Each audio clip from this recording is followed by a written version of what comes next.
जादुई खिड़की। एक शहर में एक छोटा बच्चा अपने माता पिता के साथ रहता था। एक बार वह बहुत बीमार पड़ गया। उसकी तबीयत इतनी खराब थी कि उसे अपना अधिकांश समय बिस्तर पर ही बिताना पड़ता था। दूसरे बच्चों को भी उससे मिलने की मनाही थी, इसलिए वो बहुत उदास रहा करता था। पूरा दिन वो उदासी और अकेलेपन में गुजारता था। जिस बिस्तर पर वो लेटा रहता था उसके पास ही एक खिड़की थी।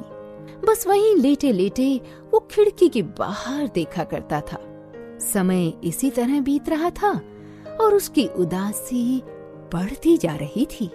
एक दिन उसने एक अजीब सी आकृति अपनी खिड़की के बाहर देखी।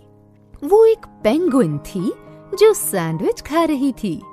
कुछ देर बाद उस पेंगुइन ने खिड़की से अंदर झांक कर देखा और कहा, हेलो दोस्त। उसके बाद वहां से चली गई।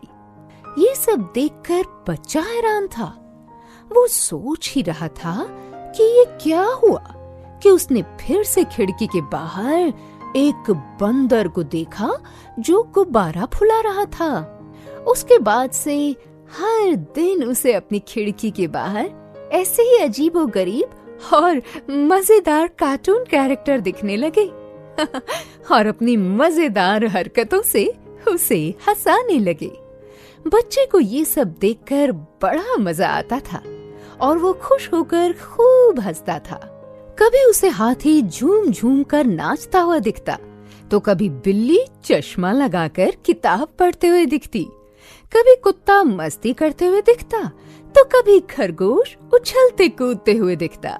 कभी कभी वो सोचता कि ये सब सच है या सपना। उसे सब कुछ जादू सा लगता, इसलिए घर पर उसने कभी किसी को ये बात नहीं बताई।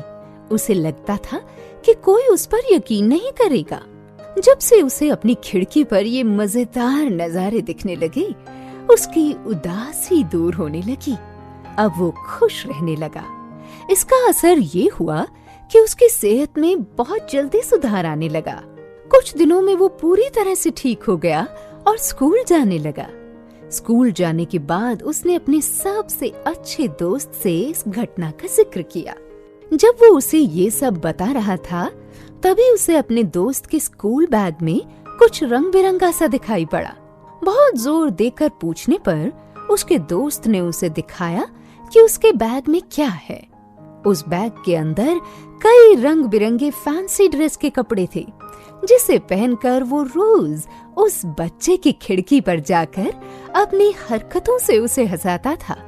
बच्चे ने अपने दोस्त को गले लगा लिया और ये तय कर लिया कि अब वो भी दूसरों के अकेलेपन और उदासी को दूर करेगा।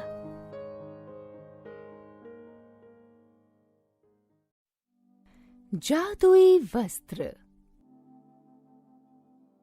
एक राज्य में एक मूर्ख राजा रहता था।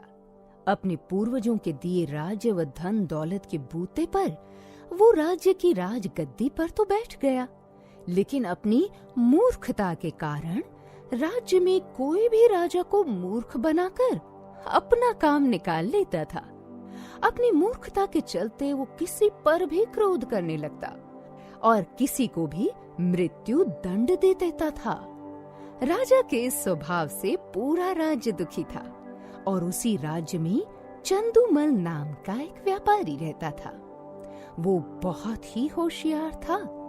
उसने एक दिन राजा को सबक सिखाने के बारे में सोचा और राज दरबार में पहुंच गया। राज दरबार में पहुंचकर चंदूमल बोला, महाराज की जय हो। महाराज, मैं पास ही के एक गांव का रहने वाला कपड़ों का व्यापारी हूँ। आज मैं आपके लिए एक अमूल्य भेंट लेकर यहाँ आया हूँ, जिसे देखकर आप बड़े ही खुश हो जाएंगे। राजा व्यापारी की बात सुनकर बड़ा प्रसन्न हुआ।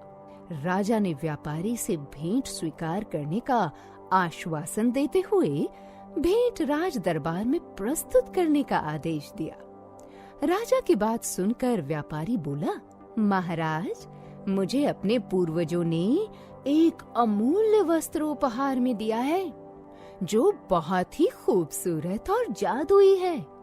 अगर आप वह वस्त्र पहनेंगे तो इस देश में आप सा सुंदर राजा दूसरा न होगा। लेकिन उस वस्त्र से आपके लिए पोशाक बनाने में मेरे कारीगरों को 50,000 अशर्फियों की लागत आएगी, जो आपको व्यय करनी होगी। राजा वस्त्र की तारीफ सुनकर इतना मंत्रमुग्ध हो गया कि उसने अपने मंत्री को व्यापारी को 20,000 अशर्फियां देने का आदेश दे दिया। व्यापारी अशर्फियां लेकर राज दरबार से चला गया और 2 दिन बाद राजा के लिए वो पोशाक ले आने का आश्वासन दिया। 2 दिन बाद वो व्यापारी एक बहुत ही चमचमाता हुआ बक्सा लेकर राज दरबार पहुंचा। व्यापारी ने बक्से को राज दरबार के बीचों बीच रख दिया और बोला, महाराज, इस पोशाक को बनाने में मेरे कारीगरों ने बड़ी ही मेहनत की है, लेकिन इस पोशाक की खास बात ये है कि ये पोशाक सिर्फ उसी इंसान को दिखती है जो असली माँ बाप का हो। अगर इस राज दरबार में किसी इंसान का कोई दूसरा बाप होगा तो उसको ये पोशाक दिखाई नहीं देगी। व्यापारी की बात सुनकर पूरा राज दरबार उस पोशाक को देखने के लिए आतुर हो उठा। अब व्यापारी ने उस बक्से से पोशाक निकालने का ढोंग शुरू किया, जो कि वास्तव में उस बक्से में थी ही नहीं। पोशाक को अपने हाथों में लेने का ढोंग करते हुए वो पोशाक की सुंदरता की तारीफें करने लगा। व्यापारी की बात सुनकर राज दरबार में उपस्थित सभी राज दरबारी उस पोशाक की तारीफ करने लगे, जो कि वास्तव में थी ही नहीं। सभी ये सोच रहे थे कि अगर वे पोशाक नजर न आने की बात राज दरबार में कहेंगे तो सभी यही मानेंगे कि वे असली माँ बाप की औलाद नहीं हैं। कई राज दरबारी तो ये सोच रहे थे कि हो सकता है कि वास्तव में वे असली माँ बाप की औलाद नहीं हैं, क्योंकि दरबार में उपस्थित बाकी सभी को तो वो वस्त्र दिखाई दे ही रहा है। बस इसी तरह सबने व्यापारी की बातों में हाँ कर दी और महाराज भी यही सोचकर चुप रहे कि केवल उन्हें छोड़कर सभी को वो पोशाक दिखाई दे रही है। अब व्यापारी ढोंग करते हुए वो पोशाक लेकर राजा के पास पहुंचा और राजा को धोती और पगड़ी देते हुए पहनने के लिए आग्रह किया। राजा तो पहले से ही मूर्ख था, उसे मूर्ख बनाने में व्यापारी को ज्यादा समय नहीं लगा।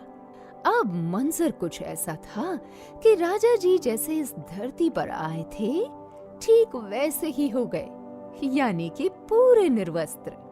अब पूरे राज दरबार के सामने महाराज बिल्कुल निर्वस्त्र खड़े थे, लेकिन राजा के मृत्यु दंड के डर से किसी भी राज दरबारी में ये हिम्मत नहीं थी कि वो राजा को ये कह सके कि वो बिल्कुल निर्वस्त्र खड़े हैं। राजा को पोशाक पहनने के बाद व्यापारी ने राजा की इतनी तारीफ की कि राजा जी फूले नहीं समाए और ऐसे ही निर्वस्त्र रानीवास की ओर चल पड़े। रानियों ने जैसे ही महाराज को निर्वस्त्र देखा तो हंसने लगी और बोली, महाराज, आज क्या आपने मदिरा का सेवन कर लिया है? क्षमा करें, आप पूरे महल में यूं निर्वस्त्र होकर क्यों घूम रहे हैं? रानियों को वस्त्र ना दिखने पर राजा मुस्कुराए और बोले, महारानी, अवश्य ही आप असली माँ बाप की नहीं हो, क्योंकि यह जादुई वस्त्र हैं। यह केवल उन्हीं इंसानों को दिखते हैं जो असली माँ बाप के हों।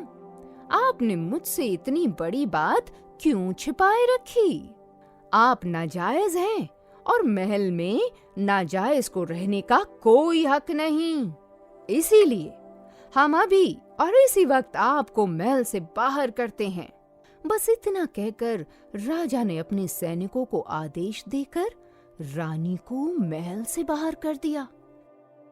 दोस्तों, इसीलिए कहा गया है, मूर्खों को उपदेश देना उनके क्रोध को शांत करना नहीं, वरन बढ़ाना है। एक मछुआरा था। वो बहुत गरीब था। वो नदी के किनारे अपनी पत्नी के साथ झोपड़ी में रहता था और प्रतिदिन मछलियां पकड़कर बाजार में बेचता था।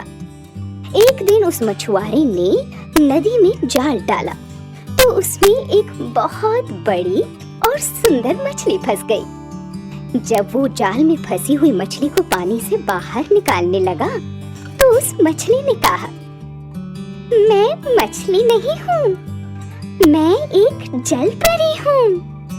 यदि तुम मुझे छोड़ दोगे तो मैं हमेशा तुम्हारी सहायता करूँगी। तुम जो मांगोगे वो तुम्हें दूंगी। मछुआरे को उस मछली पर दया आ गई और उसने उस मछली को वापस नदी में डाल दिया। मछुआरे ने घर वापस जाकर अपनी पत्नी को उस मछली के बारे में बताया।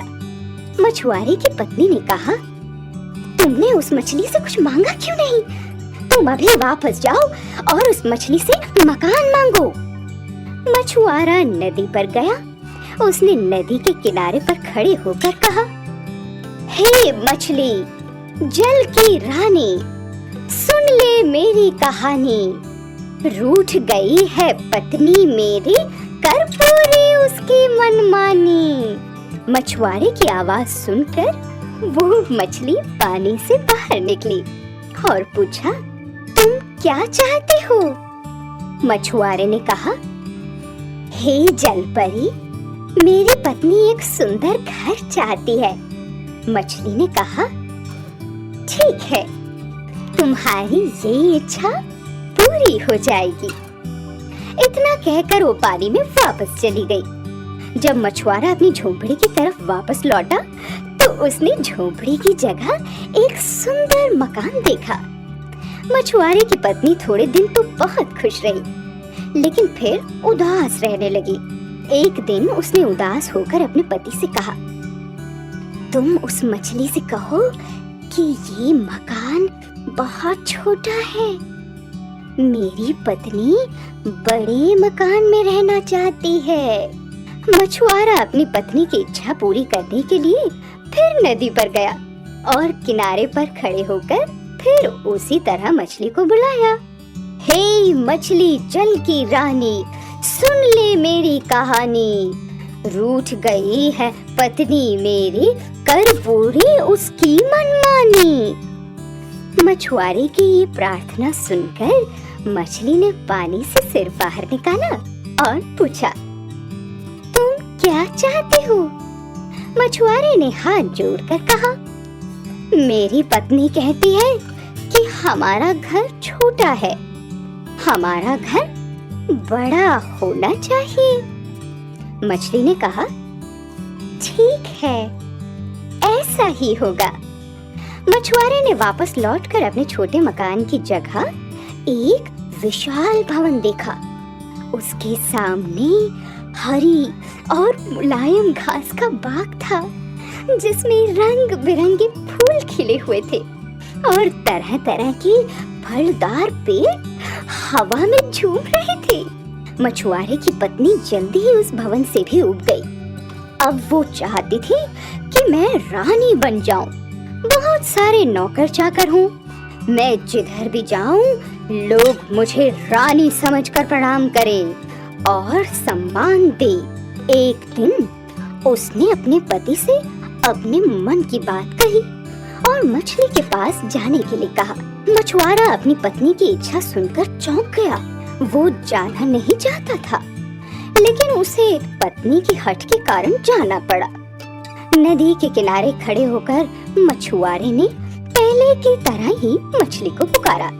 मछुआरे की पुकार सुनकर मछली जल से बाहर आई और पूछा, अब तुम क्या चाहते हो? मछुआरे ने अपनी पत्नी की इच्छा मछली को बताई।